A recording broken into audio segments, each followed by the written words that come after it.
Bismillahirrahmanirrahim. Assalamualaikum warahmatullahi wabarakatuh. Alhamdulillah wassalatu wassalamu ala Rasulillah wa ala alihi wa ashabihi ajma'in, amma ba'. Alhamdulillah, hari ini kita dapat bertemu pada pembelajaran pendidikan agama Islam dan budi pekerti kelas 11 semester 2, yang dimana pada pertemuan kali ini, yaitu pertemuan ke-10, alhamdulillah tidak terasa kita masuk pada akhir pada bab keempat ini, yaitu kita memasuki pada bagian B tentang sejarah Islam pada masa modern, yaitu perkembangan Islam di berbagai aspek pada masa modern. Sebelum kita memasuki pembelajaran pada kali ini, marilah kita berdoa semoga apa yang kalian pelajari dapatkan pahami, amin ya rabbal alamin. Amin ya rabbal alamin. Bismillahirrahmanirrahim. Alhamdulillahirabbil alamin, wassalatu wassalamu ala asyrafil anbiya wal mursalin sayyidina maulana Muhammad wa ala alihi wa sahbihi ajma'in. Raditu billahi rabba wa bil islam dina wa bi Muhammadin nabiyyan wa rasula. Rabbi zidni ilma warzuqni fahma bi rahmatika ya arhamar rahimin. Walhamdulillahi rabbil alamin. Semoga dengan materi online ini dapat kalian simak baik-baik dan kalian pahami, dan insyaallah nanti setelah ini kalian dapat mengevaluasi diri dan mengerjakan dengan nilai yang terbaik, amin ya rabbal alamin. Bagian B pada pertama dibahas tentang perkembangan Islam di berbagai aspek pada masa modern. Pada episode sebelumnya Bapak sudah menjelaskan beberapa tokoh-tokoh pembaharuan pada masa modern sekitar dari abad 19, yaitu sekitar beberapa ratus tahun yang lalu. Banyak ternyata pembaharuan Islam. Nah, perkembangan ini dari berbagai aspek tentunya akan banyak berkembang, dari baik agama, aspek ekonomi, aspek sosial, budaya, arsitektur dan lain-lain, itu memiliki perkembangan. Bagaimana perkembangan agama pada masa modern ini? Kita lihat satu, perkembangan agama. Salah satu pembaharuan dalam dunia Islam adalah adanya aliran yang bernama Wahabiyah, atau yang dikenal sekarang itu Wahabi, yang sangat berpengaruh pada abad ke-19. Pelopornya adalah Muhammad bin Abdul Wahab. Sesuai dengan nama ayahnya Abdul Wahab, maka disebut dengan kalangan aliran Wahabiyah. Pemikirannya adalah upaya memperbaiki kedudukan umat Islam dan merupakan reaksi terhadap paham tauhid yang terdapat pada kalangan umat Islam.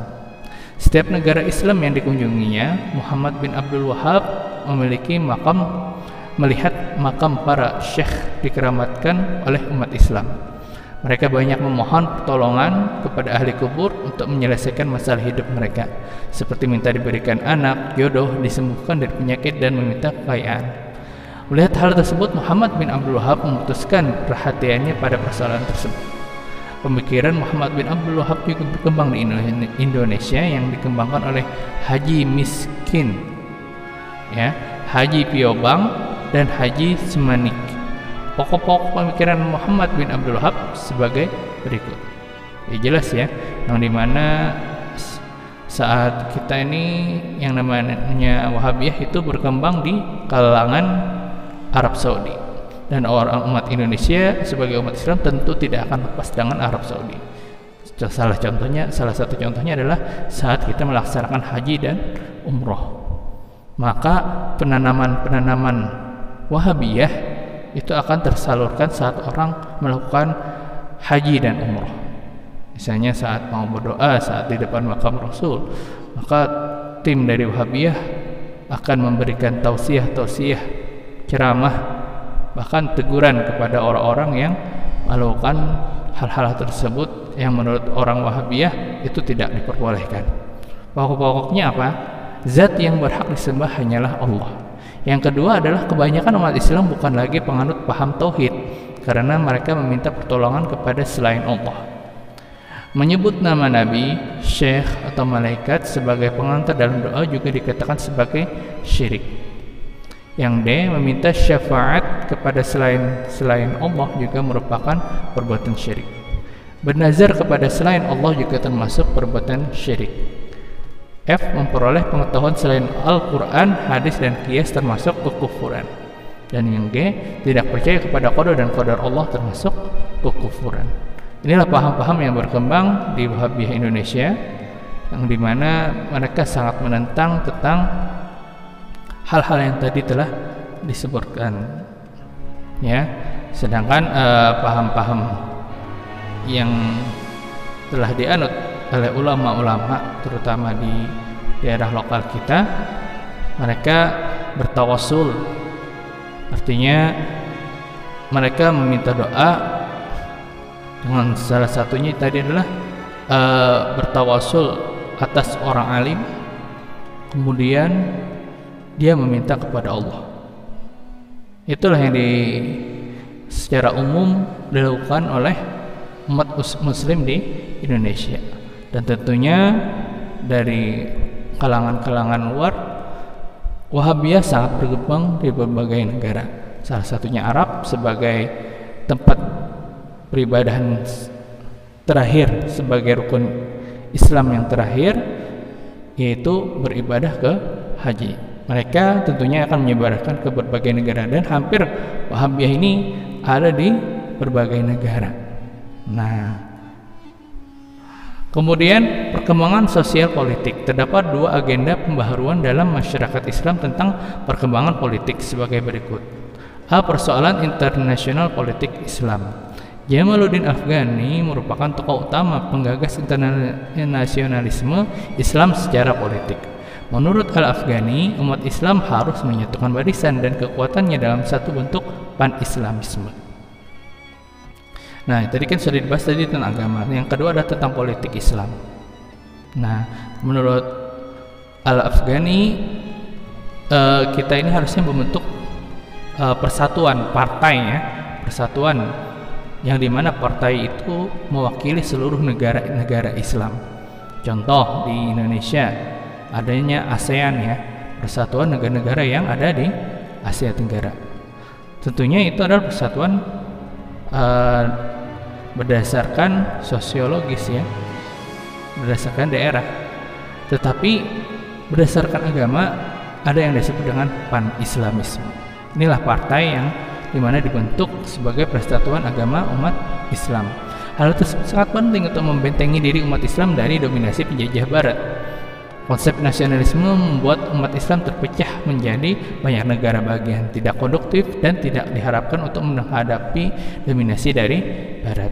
Jadi itu perlukanlah adanya pan-Islamisme. Jadi perkembangan sekarang terbentuknya adalah pan-Islamisme, persatuan antara berbagai negara-negara Islam. Jadi bisa saja di Arab Saudi, di sini, ya, di Mesir dan lain-lain, mereka membentuk salah satu politik internasional, yaitu pan-Islamisme. Yang kedua, persoalan hubungan agama dengan konsep negara dalam Islam. Respon umat Islam terhadap persoalan hubungan agama dan negara muncul menjadi tiga bentuk. Jadi ada tiga pendapat dari berbagai negara, yaitu yang pertama ada kalangan modernis, revivalis, dan sekuleris. Menurut revivalis, bentuk negara Islam harus dikembalikan ke dalam bentuk pengalaman awal sejarah umat Islam. Kedaulatan tertinggi dalam Islam adalah Tuhan, sehingga Al-Quran harus menjadi konstitusi dasar suatu negara. Contohnya seperti negara-negara Arab, ya, negara-negara yang berbentuk kerajaan, mereka menggunakan, terutama kerajaan yang di sini adalah yang maksudnya negara Islam, mereka menjadikan Al-Quran sebagai dasar suatu negara. Sedangkan menurut kalangan kedua, yaitu modernis, untuk negara itu diserahkan sepenuhnya kepada masing-masing zaman, tergantung zaman, ya. Yang terpenting pengelolaan politiknya harus memiliki landasan etik Islam yang kuat. Nah, adapun menurut kalangan sekuler, nah, jadi yang pendapat kedua tadi, modernis tadi, itu sesuai perkembangan zaman, tetapi tidak keluar daripada, tidak dari ajaran-ajaran Islam, tidak luput lah, gitu. Tapi ada pendapat yang bertolak belakang, yaitu sekuler. Mereka memandang bahwa Islam tidak mengatur masalah-masalah kenegaraan dan tidak memerintahkan maupun melarangnya. Bahkan kepemimpinan Nabi Muhammad murni bersifat tentang keagamaan, karena Nabi menyerahkan masalah kenegaraan sepenuhnya kepada umat Islam secara rasional dan menurut pengalaman historisnya masing-masing. Jadi pendapat ketiga, agama ya agama, gitu. Soal kenegaraan itu tergantung umatnya, entah umatnya Islam, entah umatnya Kristen, entah umatnya Yahudi ataupun Nasrani. Menurut pandangan sekuler itu diatur masalah kenegaraan itu tergantung kepada umatnya. Itu ada sekarang ada di berbagai negara-negara yang kebanyakan itu adalah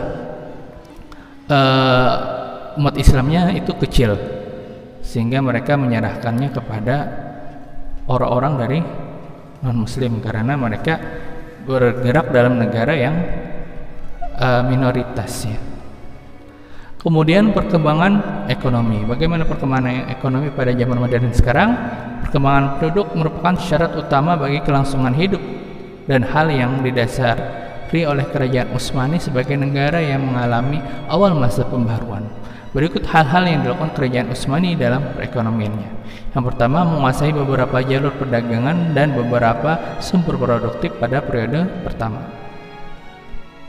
Yang kedua, beragam produk dari Iran, Teluk Persia, dan Laut Merah membantu menjadikan kerajaan Utsmani sebagai pusat perdagangan.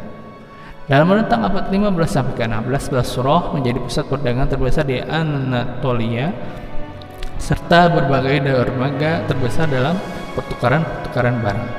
Dan penyediaan sarana kendaraan haji di Damaskus, Kairo, dan Baghdad menjadi kegiatan bisnis yang penting. Bahkan sampai sekarang ya, bisnis dalam kegiatan haji dan umroh sangat digunakan. Zaman dahulu masih menggunakan kapal ya, menggunakan kendaraan, bahkan menggunakan zaman dulu itu menggunakan kuda dan lain-lain. Itu tetaplah ada bisnisnya. Sampai sekarang itu bisnisnya sudah berevolusi menjadi sebuah kendaraan yang cepat. Dalam keadaan 2 hari berangkat sudah sampai ke Mekah, yaitu menggunakan pesawat terbang. Itu tetap tidak kurang, yaitu tentang bisnis ya. Hanya saja teknologi zaman sekarang menggunakan kendaraan yang sangat cepat ya. Tetapi harganya juga lumayan sangat besar. Tapi sebandinglah kalau zaman dulu kan pergi ke Mekah itu nggak cukup sehari ya, tentunya akan menghabiskan sampai berbulan-bulan karena berkapal, karena berkendaraan dan lain-lain.